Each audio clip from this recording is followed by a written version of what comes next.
बिस्मिल्लाहिर्रहमानिर्रहीम, अस्सलाम वालेकुम। मैं हूं मोहम्मद जुनैद हलीम। नाज़रीन, उम्मीद है आप सब खैरियत से होंगे। नाज़रीन, एक बहुत ही ख़तरनाक मंसूबा सामने आया है अमेरिका का आयतुल्लाह ख़ामनाई को कत्ल करने का। आइंदा आने वाले कुछ दिनों में या कुछ हफ्तों में अमेरिका ऐसी कोशिश कर सकता है, और अगर ऐसा होता है तो फिर उसका जवाब क्या दिया जाएगा ईरान की तरफ से। ईरान ने भी इसका जवाब दे दिया है, इसे खुली जंग तस्वुर किया जाएगा।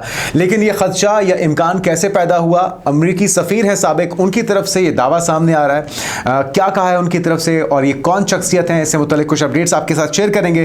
फिर जिस तरह से गुज़श्ता रोज़ हमने आपको खबर दी थी कि गजा अमन कमेटी के अंदर पाकिस्तान को बाज़ाब्ता दावतनामा मौसूल हुआ है अमरीकी सदर डोनाल्ड ट्रंप की तरफ से। पाकिस्तान की वजारत खारजा की तरफ से इसकी तस्दीक हो गई है। पाकिस्तान का मौक़िफ़ क्या है?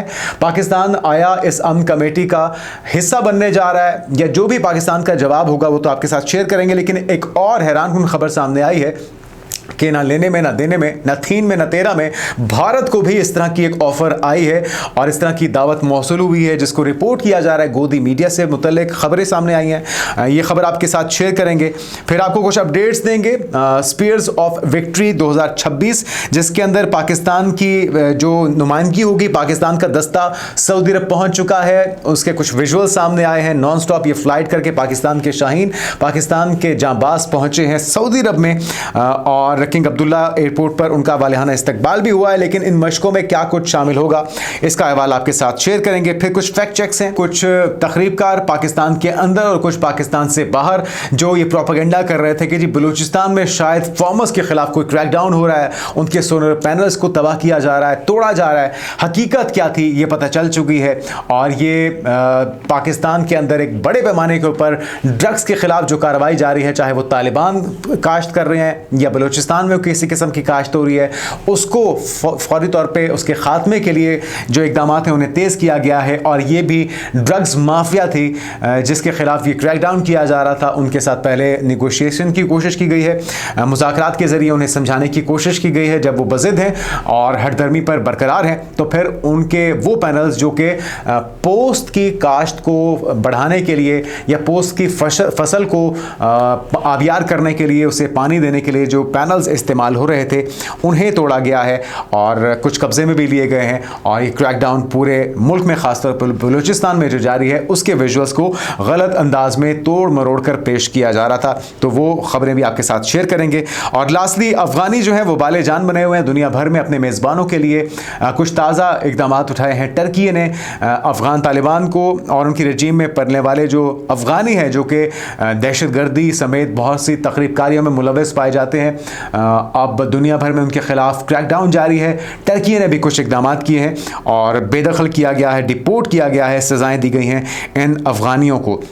तो ये तमाम खबरें एक एक करके आपके साथ शेयर करते हैं। पहली जो खबर है नाज़रीन, वो बहुत ही हैरानकुन है, और अमेरिका ने हमला तो रोका है। और जब सहाफ़ियों ने डोनाल्ड ट्रंप से पूछा कि भाई किसकी दरख्वास्त पर या किसने किसको कायल किया, किसके कहने पर आप तैयार हुए हैं इस हमले को ना करने पर, तो जिस पे डोनाल्ड ट्रंप का कहना था कि जी मुझे किसी ने कायल नहीं किया, मैंने खुद अपने आप को कायल किया इस बात के लिए कि ईरान के ऊपर अभी ये हमले का सही वक्त नहीं है। और साथ में उन्होंने शुक्रिया भी अदा किया एक ट्वीट के ज़रिए ईरान की गवर्नमेंट का कि उन्होंने 800 के करीब जो फांसियां थीं उन्हें मौखर किया है अमेरिका की दरखास्त पर। लेकिन खतरा पूरी तरह से टला नहीं है, क्योंकि खबरें यह भी है कि नेतन्याहू की दरखास्त थी, नेतन्याहू की तैयारी पूरी नहीं थी, उससे जवाबी हमले का डर था, खौफ था, और इस वजह से भागने का प्लान भी उसने बना लिया था। और जब उसको लगा कि ईरान किसी भी खदशे के पेश नज़र उन पर हमला कर सकता है, इसराइल को मलिया मेड कर सकता है अपने मिसाइल्स के ज़रिए, तो फिर अमेरिका की तरफ से हमले को मौखर तो किया गया है। लेकिन जो अगला प्लान है वो इससे भी भयानक दिखाई देता है, और इससे एक और आग भड़क सकती है, बाकायदा जंग में तब्दील हो सकती है। वो क्या खबर है जरा सुनिए। ट्रंप आइंदा हफ्तों में खामनाई को कत्ल करने की कोशिश करेंगे, ये दावा किया जा रहा है साबिक अमरीकी सफ़ीर हैं उनकी तरफ से। और इसमें साबिक सफ़ीर, अमरीकी सफ़ीर डॉन शपेरो, जो कि साबिक अमरीकी सदर बराक ओबामा के दौरे सदारत में इसराइल में अमरीकी सफ़ीर भी तैनात रहे हैं। इसराइली खबरसां इदारे के मुताबिक एक इंटरव्यू में उनकी तरफ से, यानी कि डॉन शपेरो की तरफ से ये दावा किया जा रहा है साबिक अमरीकी सफ़ीर की तरफ से कि सदर ट्रंप आने वाले हफ्तों में ईरान के सुप्रीम लीडर आयतुल्लाह ख़ामनाई को कत्ल करने की कोशिश करेंगे। और ये वो एक तरह की खबर दे रहे हैं, ये कोई कयास राय नहीं, ये इंटेलिजेंस बेस्ड जो इंफॉर्मेशन है उनकी तरफ से मीडिया मीडिया के साथ शेयर की गई है और एक अहम ओहदेदार वो रहे हैं, साबिक अमेरिकी सफ़ीर रहे हैं, तो उनकी जो न्यूज़ है उसकी क्रेडिबिलिटी किसी हद तक आप समझ सकते हैं कि वो हक़ाइक़ पर मबनी होगी।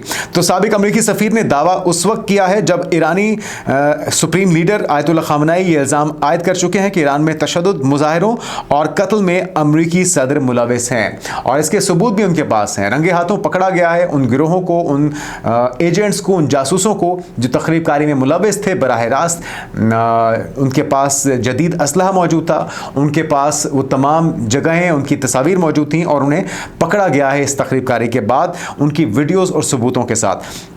तो डॉन शपेरो ने ईरान के सुप्रीम लीडर आयतुल्लाह ख़ामनेई से मुतल्लिक कहा है कि अब वो 86 बरस के हो चुके हैं और बीमार आदमी है, लिहाजा ईरान को इस वक्त एक नई क़यादत की ज़रूरत है। इसके अलावा समाजी राब्ते की साइट एक्स पर जारी बयान में साबिक अमेरिकी सफ़ीर का कहना था कि जल्द अमेरिका का एक बड़ा बेड़ा जो है वो मशरक़ वस्ता में मौजूद होगा, जो ईरान पर हमले को न सिर्फ आसान बनाएगा बल्कि ईरान के जवाब की सूरत में दिफाई तैयारियों में भी मददगार होगा। और उन्होंने कहा है कि अमेरिका ईरानी फोर्सेस पर मज़ीद हमले भी कर सकता है। तो जिस खदशे का इज़हार हम भी कर रहे हैं कि हमला मौखर हुआ है, रुका नहीं है, खदशा टला है, ख़त्म नहीं हुआ, तो अब साबिक अमेरिकी सफ़ीर भी उसी ख़तरे से आगाह कर रहे हैं जिसका अब ईरान की तरफ से रद्द-ए-अमल आया है। और सुप्रीम लीडर पर वो कहते हैं कि कोई भी हमला मुकम्मल जंग तस्वुर किया जाएगा और इसकी जंग का बायस बन सकता है अमेरिका और ईरान के दरमियान। तो इसराइल के लिए साबिक अमेरिकी सफ़ीर के सदर ट्रंप की जानिब से ईरानी सुप्रीम लीडर आयतुल्लाह ख़ामनेई को शहीद करने की कोशिशों के दावे पर रद्द-ए-अमल दिया गया है सदर मसूद पेज़ेश्कियान ने, और उन्होंने कहा है कि ईरानी अवाम की मुश्किलों और परेशानियों की वजह अमेरिका और इसके इत्तेहादियों की तवील अरसे से आयद गैर इंसानी पाबंदियां हैं, क्योंकि ये तवील अरसे से सेंक्शंस हैं, अमेरिका की पाबंदियां हैं, दुनिया भर से उन्हें कट ऑफ किया गया है और इसी वजह से ईरान में आज महंगाई है, बेरोज़गारी है, उनका पैसा डिवैल्यू हो चुका है, लोग परेशान हैं। जब वो एहतजाज करते हैं तो उस एहतजाज को शह दी जाती है, उन मुजाहिरीन को उकसाया जाता है, न सिर्फ उकसाया जाता है बल्कि उसको पुरतशद्दुद बनाया जाता है। और जब उन जासूसों को सज़ा देने की बात होती है तो उसके ऊपर भी धौंस या ज़बरदस्ती से कहा जाता है कि जी ये फांसियां आप नहीं दे सकते, अगर आपने फांसी दी तो हम आपके ऊपर हमला कर देंगे। ऐसे वक्त में जब इनके अपने मुल्क में, अमेरिका में, मगरब में, फ्रांस में, दुनिया भर के अंदर जो मुजाहरे हो रहे हैं फ़लस्तीनियों के हक़ में या इलीगल इमिग्रेंट्स के ख़िलाफ़ जो क्रैकडाउन जारी है, अपने शहरियों को ज़दोकोब किया जा रहा है, मारा जा रहा है, गिरफ्तार किया जा रहा है, वहाँ पर इनकी इंसानियत या वहाँ पर इनकी जो तहज़ीब है वो कहीं सो जाती है या वो कहीं पर गारिक हो जाती है। लेकिन जब ईरान के अंदर कोई मुजाहरा होता है तो वहाँ पे इनको इंसानियत, अखलाकियात का दर्स देना ज़रूर याद रहता है। तो अब ईरान की तरफ से कहा गया है कि ईरानी सदर का कहना था कि सुप्रीम लीडर के खिलाफ कोई भी जारियत ईरानी कौम के खिलाफ मुकम्मल जंग के मुतरादिफ होगी। इजरायली मीडिया के मुताबिक साबिक अमेरिकी सफ़ीर डॉन शपेरो का कहना था कि सदर ट्रंप आइंदा हफ्ते ईरान के सुप्रीम लीडर आयतुल्लाह ख़ामनेई को कत्ल करने की कोशिश करेंगे। तो ये सूरत हाल इंतहाई तशवीशनाक हद तक पहुँच चुकी है। अगर इस तरह की कोई कोशिश अमेरिका की तरफ से की जाएगी तो फिर ईरान ने उसका बड़ा वाज़ेह पैगाम दे दिया है कि उसे जंग तस्वुर किया जाएगा और ये कत्ल एक जंग में तब्दील हो जाएगा दोनों ममालिक के दरमियान, और उसका सबसे बड़ा जो नुकसान होगा वो इजराइल को होगा। और इजराइल इसी खदशे के पेश नज़र अमेरिका को अभी जंग से रोके हुए है। आगे बढ़ते नाज़रीन, और गज़ा अमन कमेटी के अंदर हमें ये देखना पड़ रहा है कि भारत को दावतनामा मौसूल हुआ है। बज़ाहिर नाज़रीन ये एक कोशिश लग रही है अमेरिकी सदर डोनाल्ड ट्रंप की नेटो के मुतबादिल एक और इत्तेहाद बनाने की, यूनाइटेड नेशन के मुतबादिल एक और इत्तेहाद बनाने की, क्योंकि ना तो नेटो को तस्लीम करते हैं ट्रंप साहब और ना ही वो यूनाइटेड नेशन को मानते हैं। तो अब एक नया इत्तेहाद बनने जा रहा है, क्योंकि ग्रीनलैंड के मामले को लेकर बहुत से नेटो ममालिक, बहुत से अमेरिका के करीबी इत्तेहादी उसके मुखालिफ हो चुके हैं। तो अब लगता यह है कि एक और आलमी सफबंदी हो रही है। अमेरिका जिसमें चाहता है कि उसकी हिमायत करने वाले ममालिक हैं उनको मदऊ किया गया है। लगभग 60 के करीब ये ममालिक हैं, जिसमें पाकिस्तान भी है, जिसमें मिडल ईस्ट के तमाम अरब ममालिक शामिल हैं, जिसमें जर्मनी भी है, जिसमें ऑस्ट्रेलिया भी है, जिसमें कनाडा भी है, जिसमें इटली भी है। ये वो सारे ममालिक हैं जिनको दावत दी जा रही है गज़ा अमन कमेटी के अंदर। भारत भी ये क्लेम कर रहा है कि उसे भी इस तरह का कोई दावतनामा मौसूल हुआ है। पाकिस्तान को बहुत फूंक फूंक के कदम रखने होंगे, पाकिस्तान को बहुत एहतियात के साथ अपना फैसला करना होगा, किसी किस्म के कोई कॉम्प्रोमाइज़ नहीं करना होगा अमेरिका की खुशनुदी हासिल करने के लिए, और ना ही कोई ऐसे फैसले की हिमायत करनी होगी जो गज़ा में या फ़लस्तीन में जो एक हमारा देरीना मुतालबा है उसकी खुद मुख्तारी का, उसकी सालमियत का, उसकी हमियत के तस्लीम करने का, उसे आज़ाद और खुद मुख्तार रियासत के तस्लीम करने का, इस चीज़ में किसी किस्म का कोई कॉम्प्रोमाइज़ नहीं होना चाहिए। हाँ, अमन के लिए और वहाँ पे दोबारा से बहाली के लिए जो इमदाद रुकी हुई है उसकी पहुँच के लिए पाकिस्तान का किरदार अगर चाहिए तो पाकिस्तान उसके अंदर अपना किरदार अदा करेगा, लेकिन सोच समझ के और भांपते हुए कि डोनाल्ड ट्रंप का ट्रैक रिकॉर्ड को ज़्यादा अच्छा नहीं है, जिस तरह से वो अपने ही दोस्तों को चंद ही लम्हों में दुश्मन में तब्दील कर देते हैं। अच्छा नाज़रीन, ये जो फर्स्ट पोस्ट है इंडियन मीडिया वो रिपोर्ट कर रहा है, वो कहते हैं कि सदर ट्रंप ने बाज़ाब्ता तौर पर भारत को अपने बोर्ड ऑफ पीस में शामिल होने की दावत दी है, जो आलमी तनाज़ात में सालिसी के लिए एक नया सिफारती इकदाम है। इस ऐलान की तस्दीक इतवार के रोज़ व्हाइट हाउस के एक बयान के जरिए की गई, जो नई दिल्ली में अमेरिका के सफीर सर्जियो गोर ने शेयर किया, और यह इकदाम इब्तिदाई तौर पर गजा के तनाज़े पर तवज्जो मरकूज करेगा। वाशिंगटन ने पाकिस्तान समेत तकरीबन 60 ममालिक को इसमें शामिल होने की दावत दी है, ताहम यह अभी वाज़ेह नहीं कि नई दिल्ली इसमें शिरकत करेगा या नहीं करेगा, लेकिन बहरहाल उन्होंने इस बात की तस्दीक कर दी है कि उन्हें भी दावतनामा मौसूल हुआ है, जो कि समझ से बालातर है।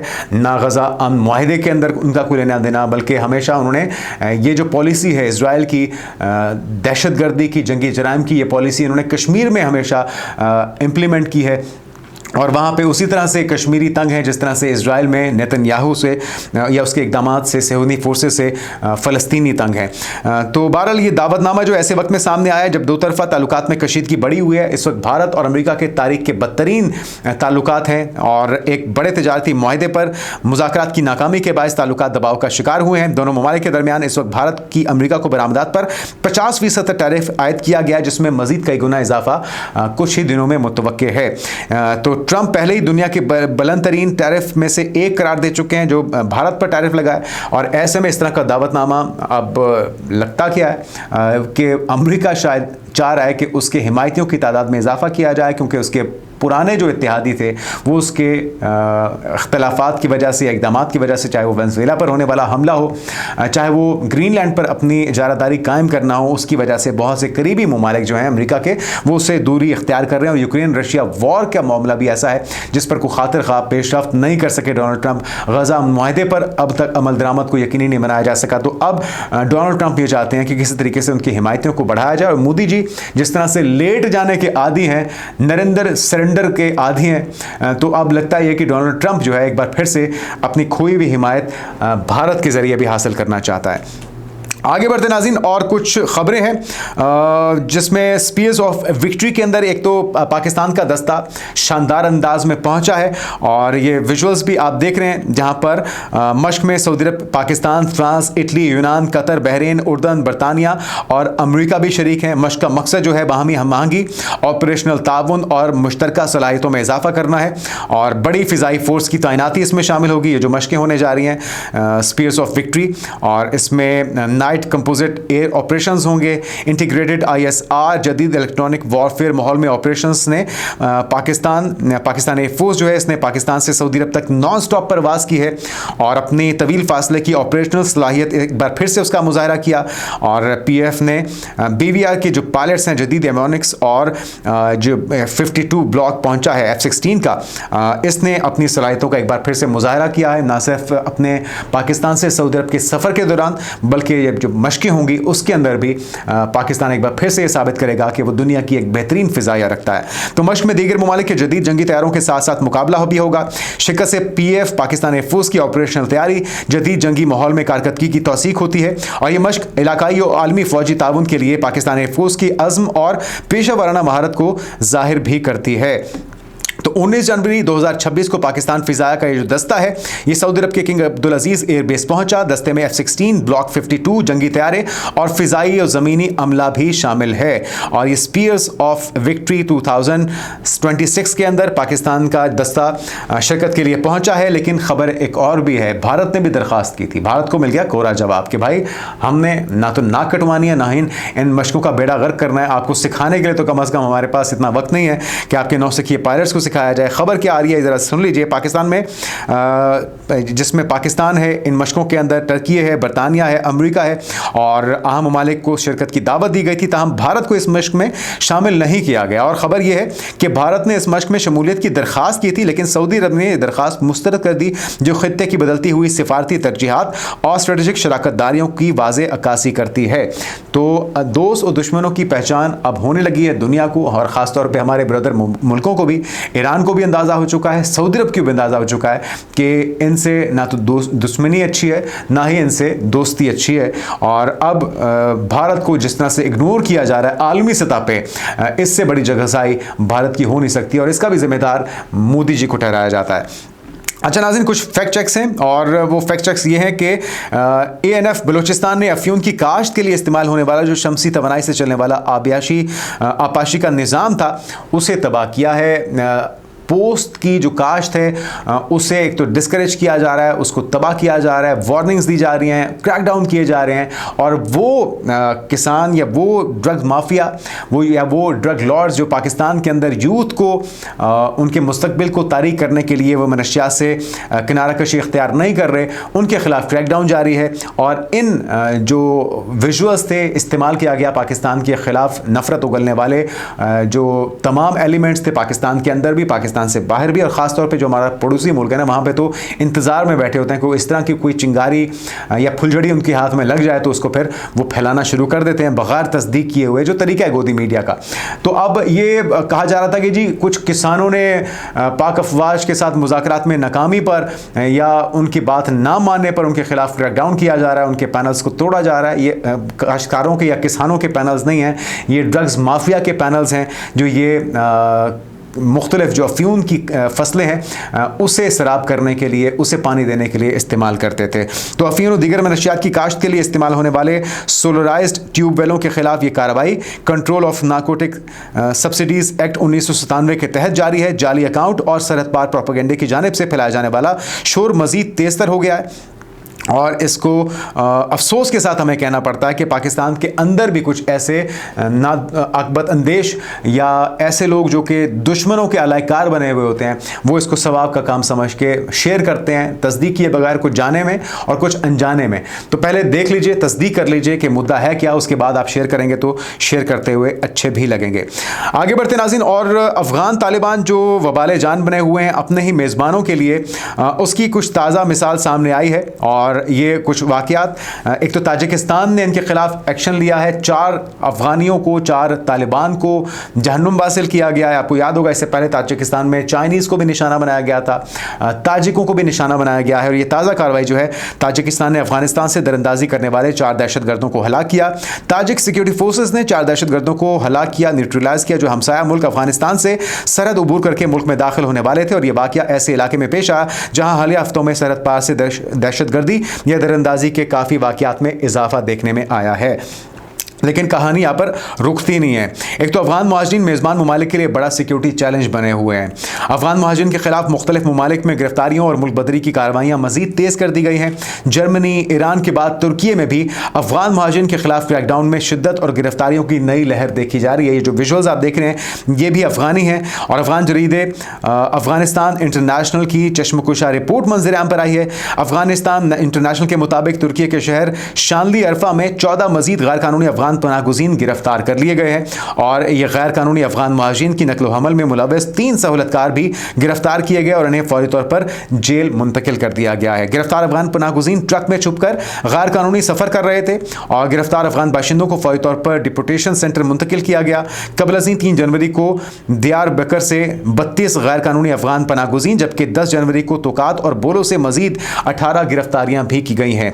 तुर्की माइग्रेशन एजेंसी ने ताज़ा आदादोशुमार जारी कर दिए हैं, और अफगान गैर कानूनी मुहाजिरीन की फहरिस्त पहले नंबर पर यहाँ पर सामने आई है। सबसे ज़्यादा जो गैर कानूनी तरीके से पहुँचने वाले गैर मुल्की हैं वो अफगान शहरी निकले हैं। गुज़श्ता 1 साल में 1,52,000 गैर कानूनी पनाहगुज़ीन गिरफ्तार अफगान बाशिंदे सारे फहरिस्त रहे। तुर्की माइग्रेशन एजेंसी की तरफ से ये आदादोशुमार शेयर किए गए हैं, और गिरफ्तार गैर कानूनी पनाहगुज़ीनों में 42,000 अफगान बाशिंदे हैं। तालिबान रजीम इस किस्म के रवैयों को रोकने की कोई मुहिम नहीं चला रही, जिससे वाज़ेह है कि इस सूरत में बेहतरी की कोई उम्मीद उम्मीद नहीं की जा सकती और इनको लाल झंडी हो चुकी है। पाकिस्तान अपने बॉर्डर बंद कर चुका है। इन्हीं हरकतों की वजह से, इन्हीं मैनामानों की जो रट बरकरार रखी गई है इनकी तरफ से, दहशतगर्दी रोकते भी नहीं है और पाकिस्तान का मौक़िफ़ तस्लीम भी नहीं करते। और इनको बड़ा गुरूर था या मान था कि जी चाबहार से हम अपनी ट्रेड को यकीनी बना लेंगे, तो चाबहार का चैप्टर हो चुका है क्लोज। अब एक बार फिर से ये पाकिस्तान की तरफ देख रहे हैं, लेकिन पाकिस्तान से तब तक कोई मस्बत जवाब नहीं आएगा जब तक दहशतगर्दी का सिलसिला मुकम्मल तौर पे रोक नहीं दिया जाता। आने वाले दिनों की पेशरफ से आपको आगाह करते रहेंगे। अपना ख्याल रखिएगा। अल्लाह हाफ़िज़।